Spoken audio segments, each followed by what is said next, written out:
مرحبا بكم في برنامج السلقلقي تحت المجهر. اليوم أتى لكم السلقلقي ياسر الخبيث بدليل مضحك جدا على الأئمة الاثني عشر. ومن أين؟ من القرآن الكريم. ما هو الدليل؟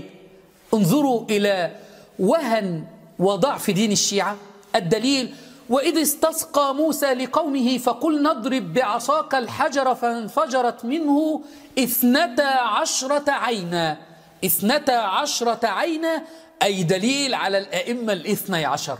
يقول أن موسى عليه السلام حينما أمره الله أن يضرب الحجر بعصاه فمسك العصا وضرب الحجر وقال: اللهم بحق محمد وآل محمد، فانفجر الحجر إلى 12 عينا، وهذا بعدد الأئمة، وهذا دليل لا يصدق به إلا المجانين. موسى عليه السلام كما في الرواية حينما أمره الله عز وجل أن يضرب بعصاه الحجر أخذ عصاه وضرب على الحجر، قال: يا الله بحق محمد وآل محمد، وضرب على الحجر قال: يا الله بحق محمد وآل محمد، وضرب.